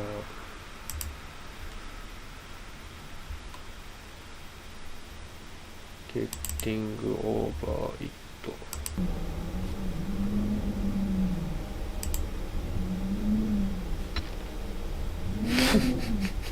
こ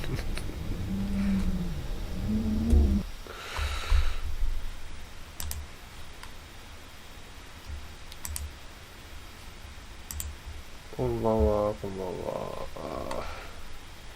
またやってます。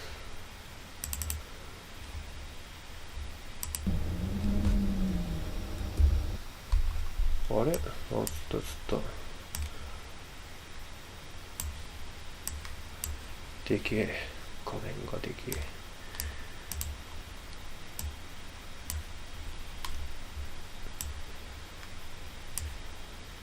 みんなよくいろいろ知ってんなって感心しちゃいますね。まあこれは俺も知ってるけど。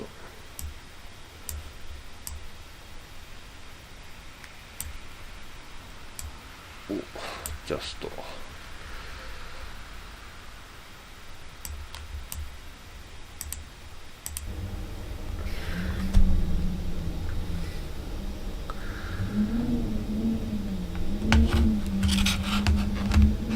はい、最初からやります。設定一応見るか。フルスクリーン解除できないのかなこれ。あ、できんじゃん。あ、できるって言えるのかこれは。あ、結局これフルスクリーンじゃないとできねえな。クオリティ素晴らしい。良い。普通。悪いまでいけるんだ。あ、ちょっとクオリティ悪すぎて動かない。極限良いぐらいにしとこう。字幕とかあんだ。ちょ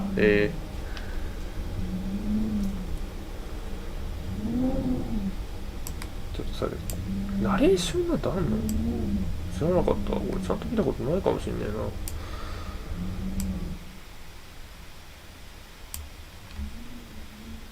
これで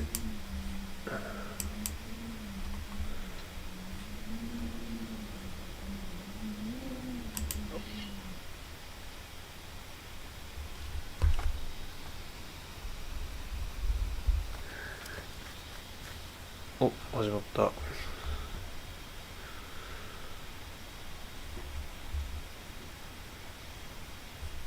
え、今俺の意思で動いてんの？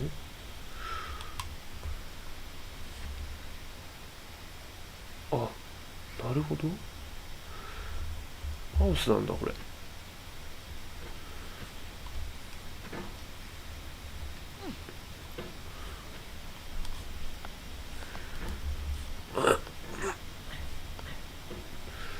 お前ちょっと苦しそうな声出すなよ。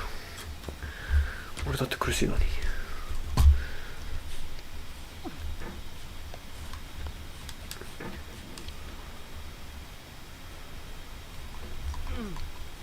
あ、そういう技なんだ。それだからコメントと見れないのがきつすぎるんだけど。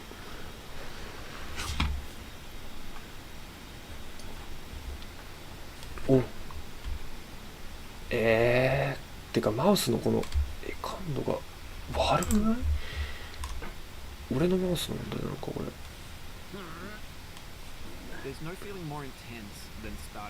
急に喋って。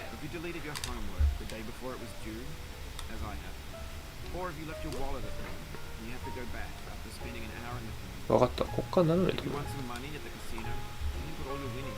なんだこのおしゃれな BGM は。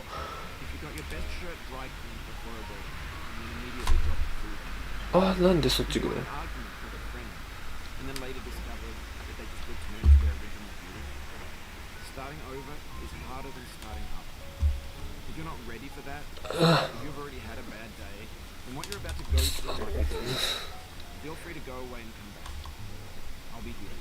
それがやりたい。それ。何このおしゃれな BGM 流れてんだこのゲーム。へえ。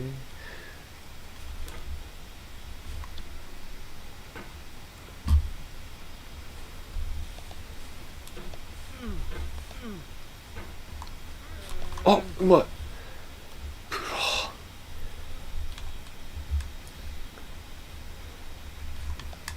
あ、お前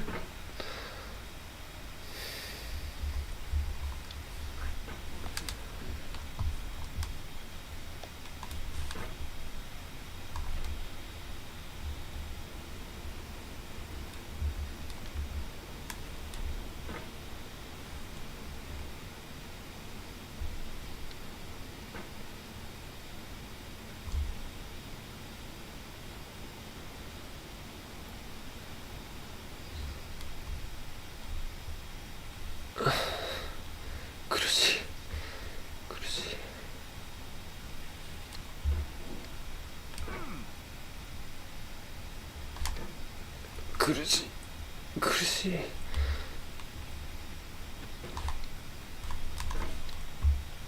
うわ、これ想像を超えてる。クソさが想像を超えてる。とんでもねえ、とんでもねえ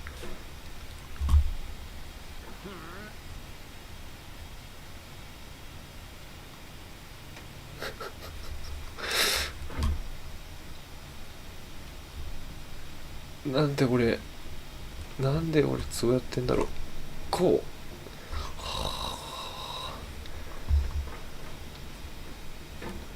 う、いやきつ。とりあえずこれがいい。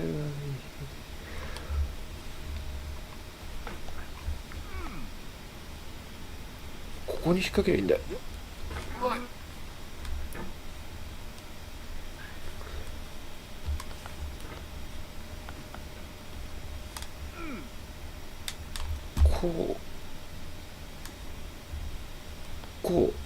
これ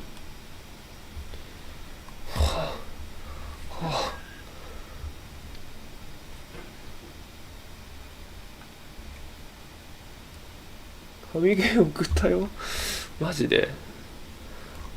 逃げていいか壺から逃げていいか。ああ住むか、ここに住むか。もうお前もこうしてろ。セミになろうよもう。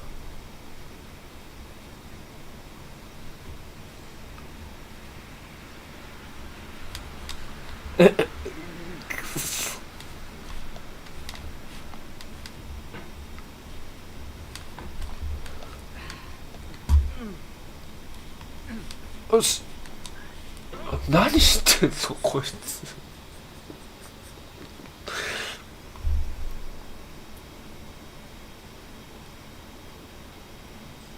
そうだね、ちょっとじゃあ一回確認しましょ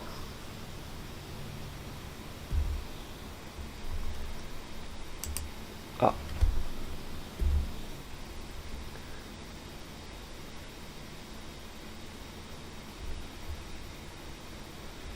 フルスクリーンをちょっと強いられるゲームはね、二重で苦しい。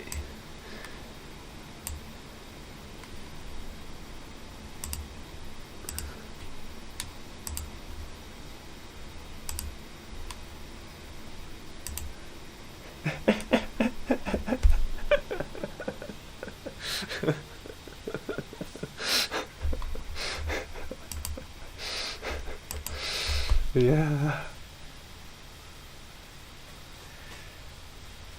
なんでこれもう名前言ったらもうわかるじゃん。わかんないけどさ、何ゲーかは。スノーマンって名前です。スノーマン。相撲力士好きだなポチは。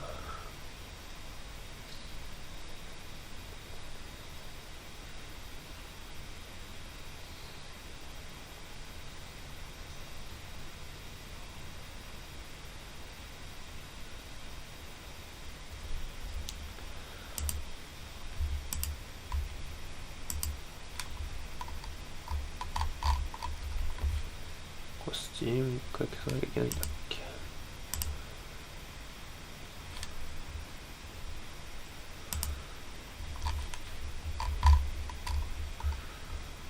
あったあった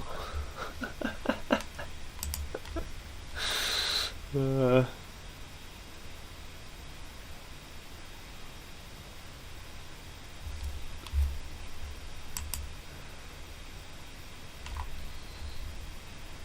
やりすぎ注意ってなんだよっていう。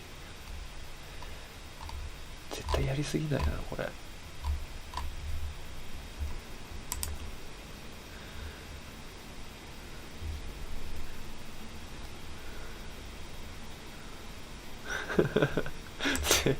正義だよねマジで。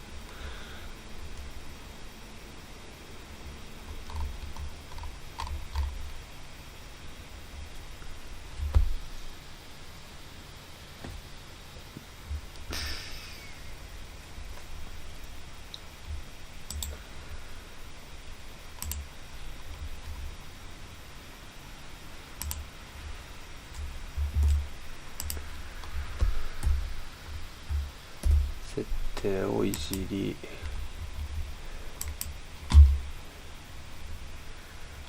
フレイト、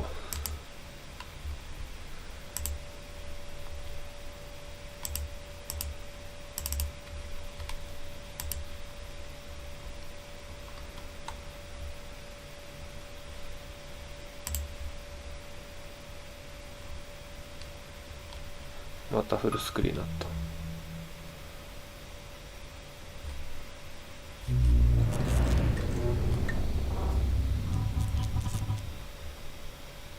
フルスクリーンすなって言うとるのに。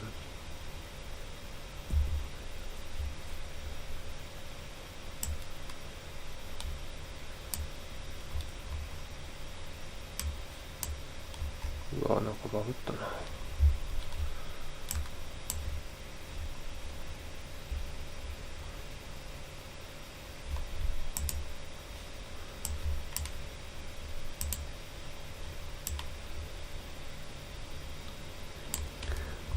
深夜回りやりませんよ。ホラゲはもうダメですよ、本当に。声が出るんで、声がね、うるさいんでね。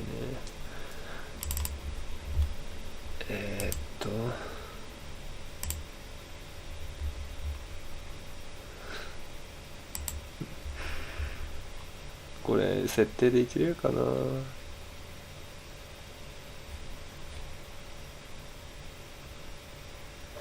このゲーム生意気にも重いな、さては。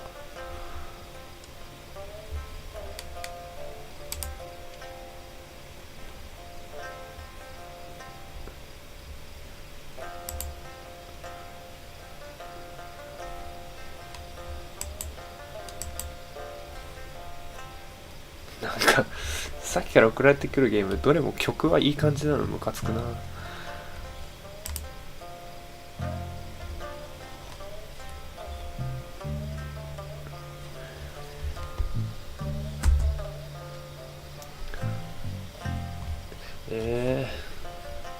ウィンドウサイズにしてくれよ。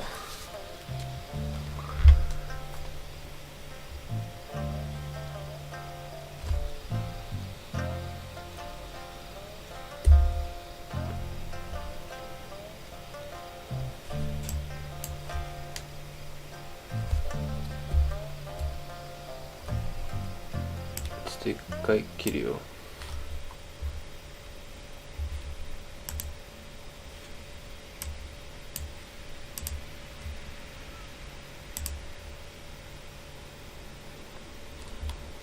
体重がね、うまいこと言ってる。ムカつくな。ピエン、あ、出た。ちょっとチラって見たけど、あれもホラーでしょ。これもホラーだよね。怖いわ。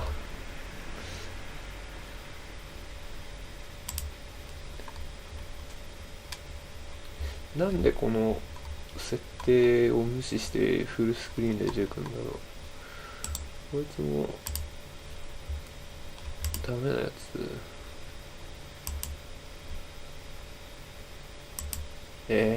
またフルスクリーン限定ゲームじゃん、これ多分。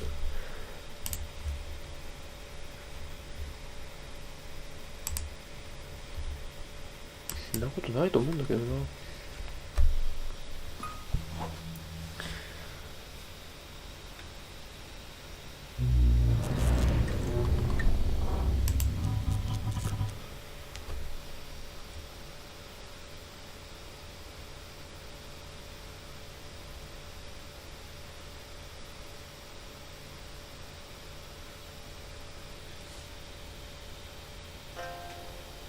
画面は大丈夫そう。大丈夫そうだね。じゃあやろう。ニューゲーム。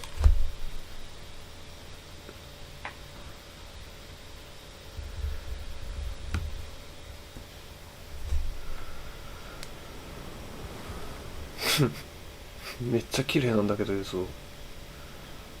普通にちゃんとしたゲームじゃないこれ。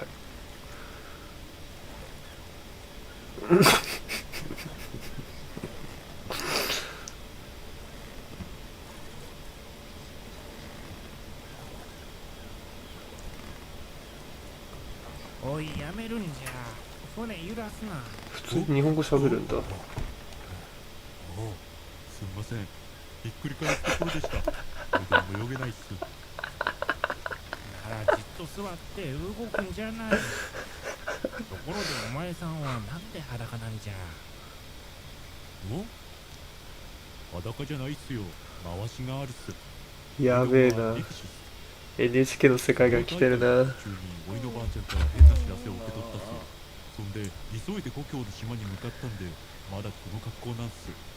おいどんが着られる服なんて売ってるとこありませんから。そうじゃったか。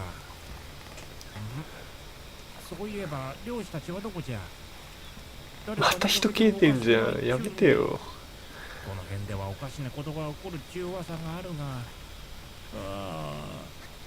わしもお前さんを届けたらさっさと帰るか。そうっすね。おいどんもばあちゃんが心配っす。足半分腐ってないか。片方。寝ちゃった。あれま、どう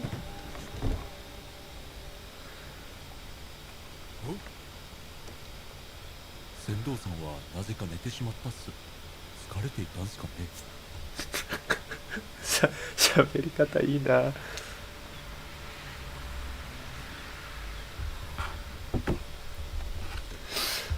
ああ、矢印の方ね。今度は。はいはいはい。あ、やべやべやべやべやべ。変なとこしちゃった。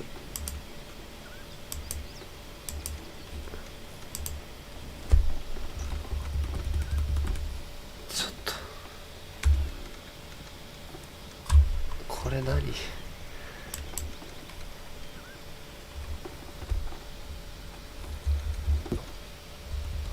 やべえ。なんかキーが出た。くそ。くそ。おま。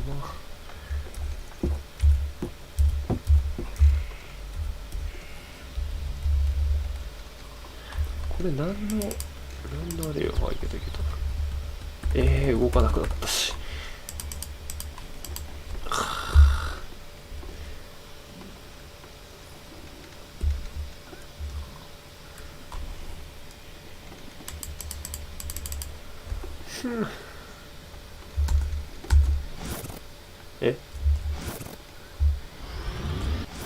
なんか闇の力使ってる。やべやべ。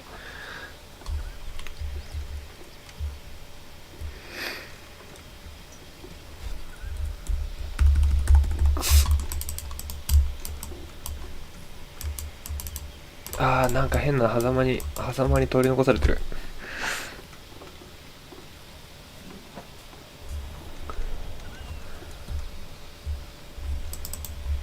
キーが効かねえ。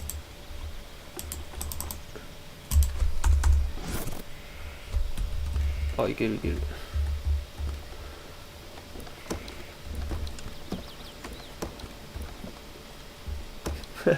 のり巻きかこれ。飛び方。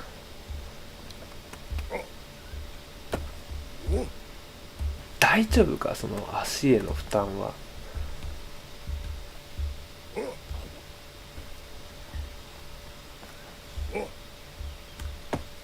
寝息が聞こえるけど、あ、ここも寝てる。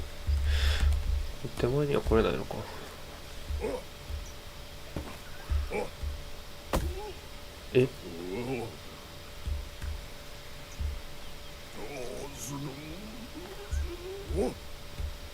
どういうこと？なんかうまいこと着地しないと、ああいうお茶目なことすんのか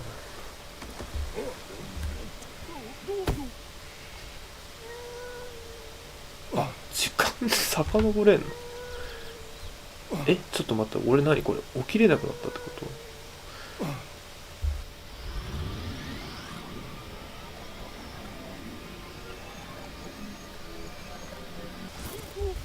と？あ、もうダメじゃんこれ。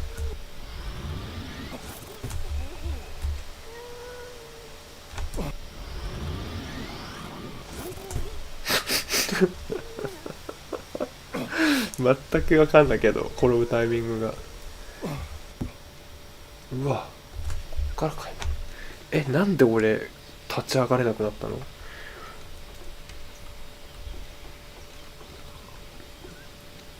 何このゲームとか言われてる。お前本人じゃないんか。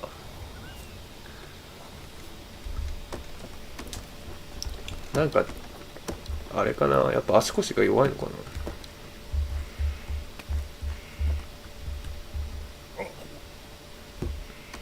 これ取った方がいいのかもよくわかんないけど、ちょっとこれまだね一概にクソゲーと言えなさそうだから可能性を見たい。あ、これ下行けんの。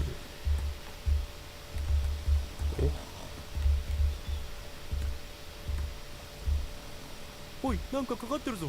あげた方がいい。ほら、釣り上げて。ああ、まあ眠ってな。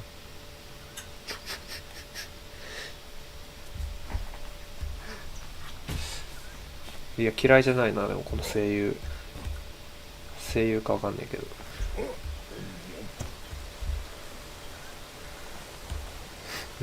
なんでさっき起き上がれなくなったのかがわからない。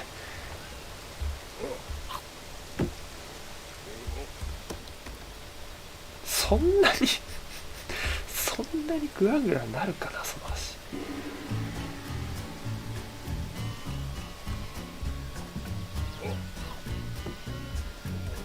お、強い。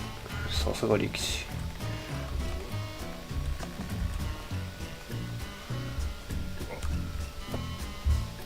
あれ取れないのか。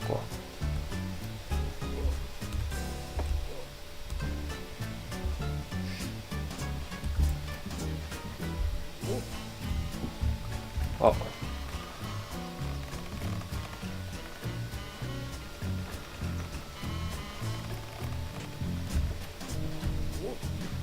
届かないな。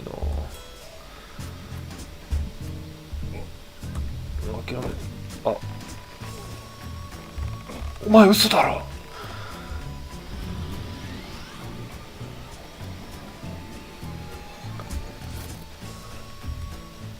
ちょっともうジャンプできねえぞ、うかつに。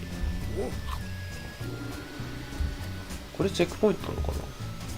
泥のように寝とるってことか。鐘の音でもヒントはな。そんなんでいいんか。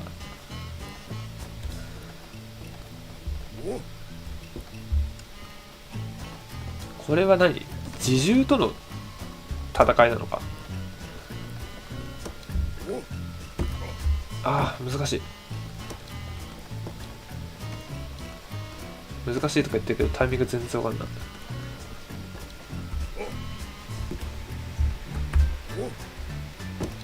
ああ、痛そう。大丈夫か、足。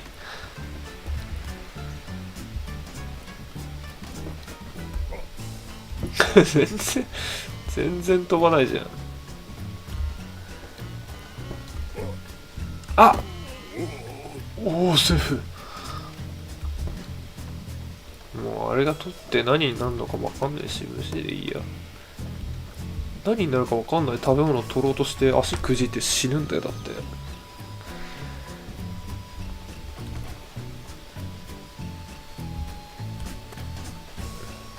セーブが早いな。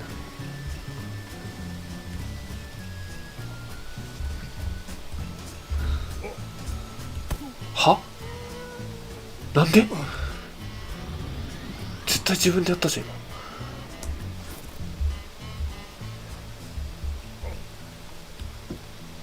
急に視点変わった。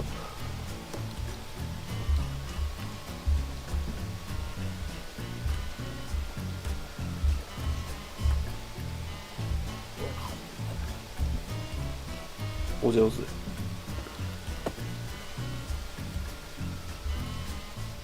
きてください。どうやって村まで行ったらいいんかい。おい、起きて。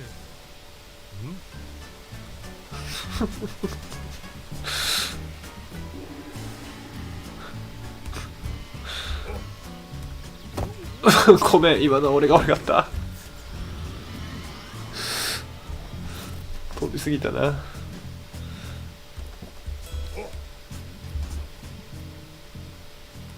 使用ボタンが下なんだ。おお、なるほどね。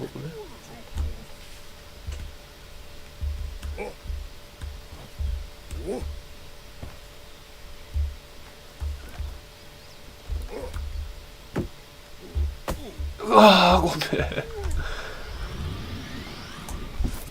止まれ、そこで。ああ、そっち向きで寝る。こうやって止まって。よし。よしよしよしよし。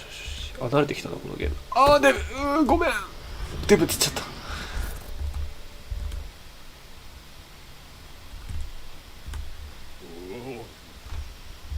た。はい。ナイス。ああ。ナイス。ナイスナイスナイスナイス。うまいうまいうまいうまい。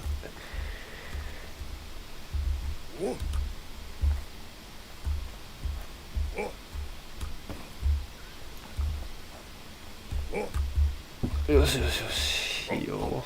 可愛く見えてきたな、こいつ。ん？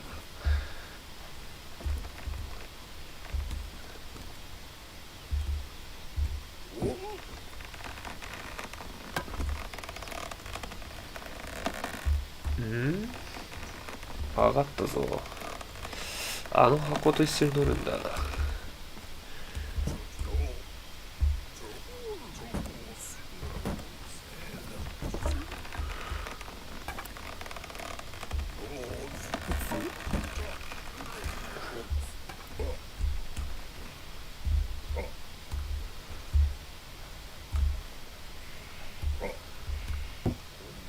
危ね危ね。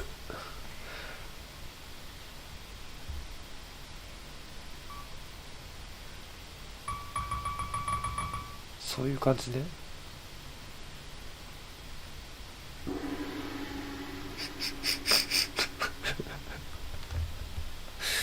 その口と、はい、まだまだでしたね。僕はちょっと精進が足りない。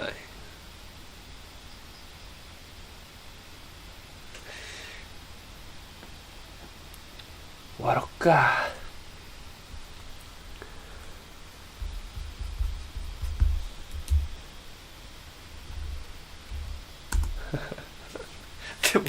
でもまあ割と面白そうだな。これ普通にやるのありだな。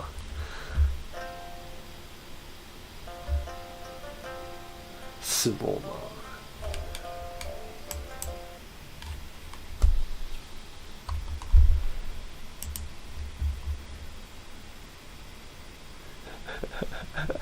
トトロに見えなくもない。これだから本当にさ、PC でコメントと一緒に見れないのが本当めんどくさいんだよな。そんな2つ PC 持ってるマンじゃないし。まあでもなんかトータルは面白かったな。普通に最初のスタンリーパラブレムみたいなやつは普通に面白かったし、あとあれそうでもないかな。まあまあまあまあちょっとまだね、ありがたいことにいろいろもらってるんで、またこういう枠取ると思うんで、その時は見てください。よし、エイベックスやろう。じゃあお疲れ様でした。